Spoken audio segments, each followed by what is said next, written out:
Welcome back to my Let's Play of Pokemon Silver and my Mono Poison run. And I may honestly be switching over to Crobat for this, I'm not sure. I want to let Tracy, out to have some fun, but at the same time, well, a lot of these Pokemon have counter maneuvers for my advantages. Plus the slight level advantage, but let's face it, I'm not gonna really worry about fighting moves. I can take those and really just shrug them off for the most part. Because I'm a bug Pokemon, so I get immunity. To a certain extent. Though it looks like my lack of psychic typing is really hurting my confusion techniques. Damn. I may not actually even take down Hitmonlee. Even with all those status conditions, that's pretty sad. Damn it. You're supposed to hit yourself.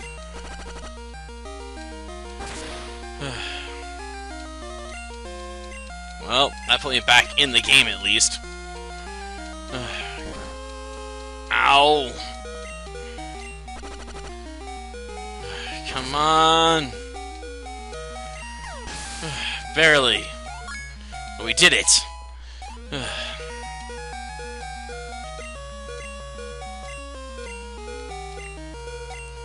Maybe. Yeah, if it is Leech Seed, it'd be worthwhile, but Leech Life? Forget it. There aren't enough Pokemon in that bug types have the advantage to make something like Leech Life even worthwhile, because it has such low damage potential. Even if it has the edge on Psychic types, it's not going to help me that much unless I'm way over-leveled, and just overwhelm it with sheer brute strength from my level edge. We're going to have to switch here, though.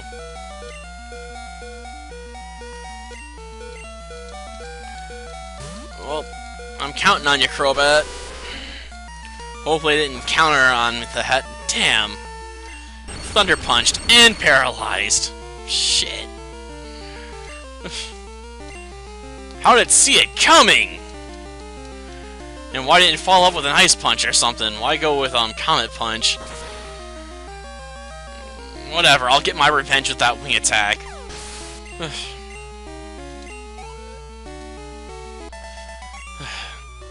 Honestly, the Poison team might have the hardest time getting through here.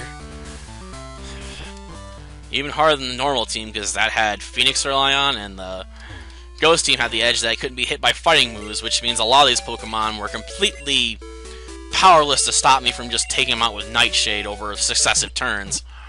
The only ones that really had any counters were Machoke with Rock Slide, obviously Hitmonchan with its elemental punches, and Poliwrath with Surf. Otherwise, I could just stand there and be like, Nightshade, Nightshade, Nightshade again. Just keep using the Nightshade. But I don't have that edge with this team.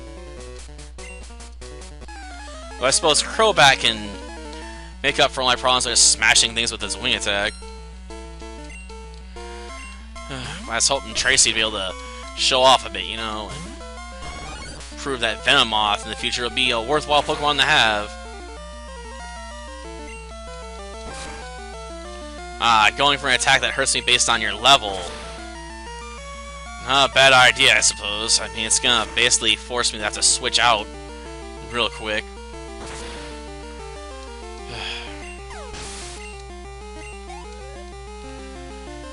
Now who to switch in? I want to let Tracy get experience, though, so we'll let Tracy stay out, and we'll switch in Bellatrix. Yeah, I know, I need to really work on my team here, because as it stands, I'm going to have a hard time dealing with Jasmine's gym by a large amount here.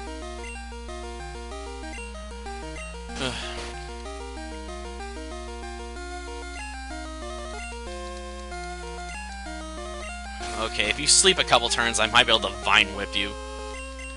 In this submission, I hope. Of course, it's probably going to wake up and be like Seismic Toss, and I'm going to have to try and one-shot it with a Vine Whip to the face. It's still asleep? I'm surprised. Now it's time to do the Vine Whips.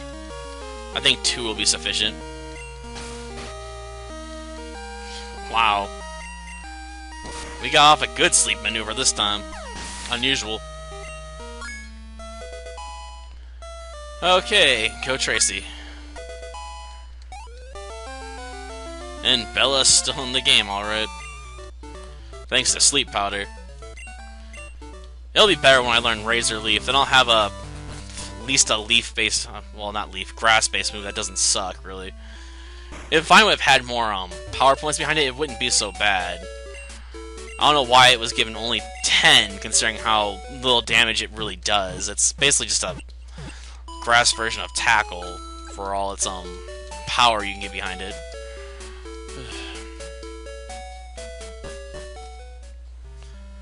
So you're always wanting that Razor Leaf, you know, to make up for the lack of uses it gets.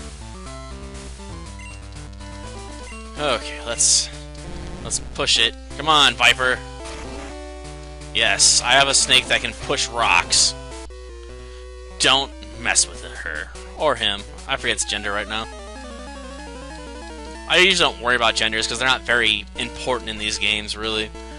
It's not until some of the later games you start getting actual physical differences and moveset differences with Pokemon based on their genders.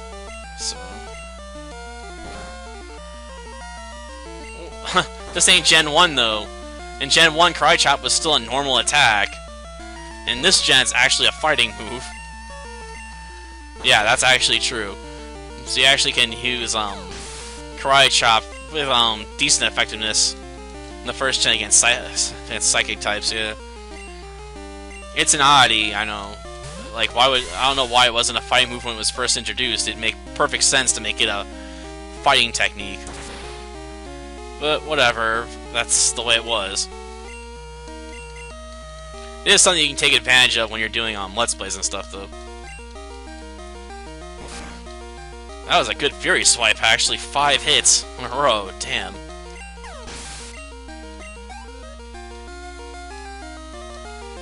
Well, I guess we can see how much Tracy can do before he gets knocked out. I'm guessing not much. Because I'm guessing Primate's gonna eventually get tired of it and go straight for, Fury Swipes. Yeah, thought so.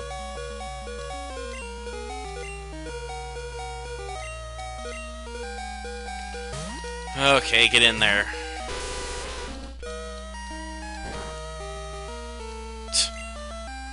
Trying to use that on a flying Pokemon? It's not like I'm part normal with Crobat here. I'm flying and poison. So I get resistance to fighting maneuvers, unlike, you know, Pidgey and Sparrow. So it sort of annoyed me, you know. With a lot of flying Pokemon, they're also normal type.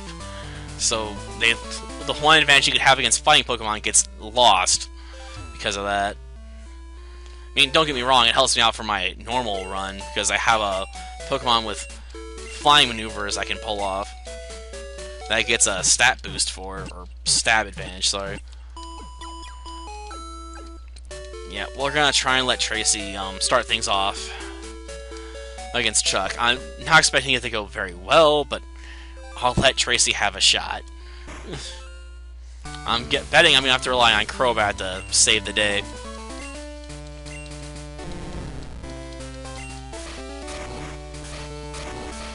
But let's do this. Yeah, I've come. Whatever. It gets sort of tiresome seeing him constantly pick up and throw that rock. I mean, I've seen it so many times now. It has absolutely nothing to do with what's about to happen. And it doesn't really impress me any.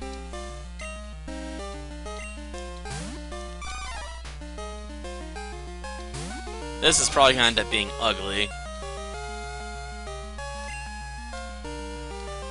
Ah, lower my defenses. Gotcha. Not a bad choice, I suppose. Rage being a normal attack means I don't have an instant resistance to it.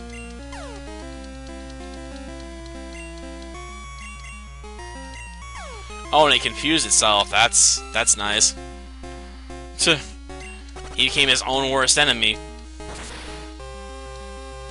And with the poison, he's pretty screwed. If he smacks himself, it's over. Maybe if he doesn't smack himself. Oh, damn, he critical hit me for that much health? Damn.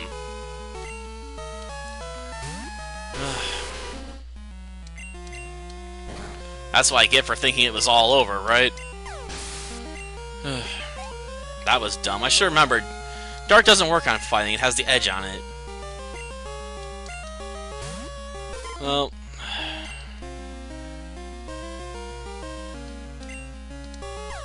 let's throw out Confuse Ray.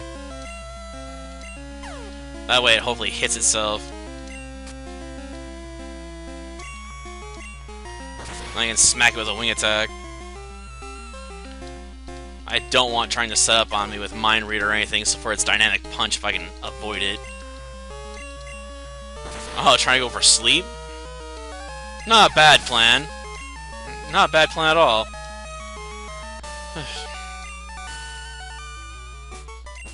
Yeah, you lost. Now give me your badge.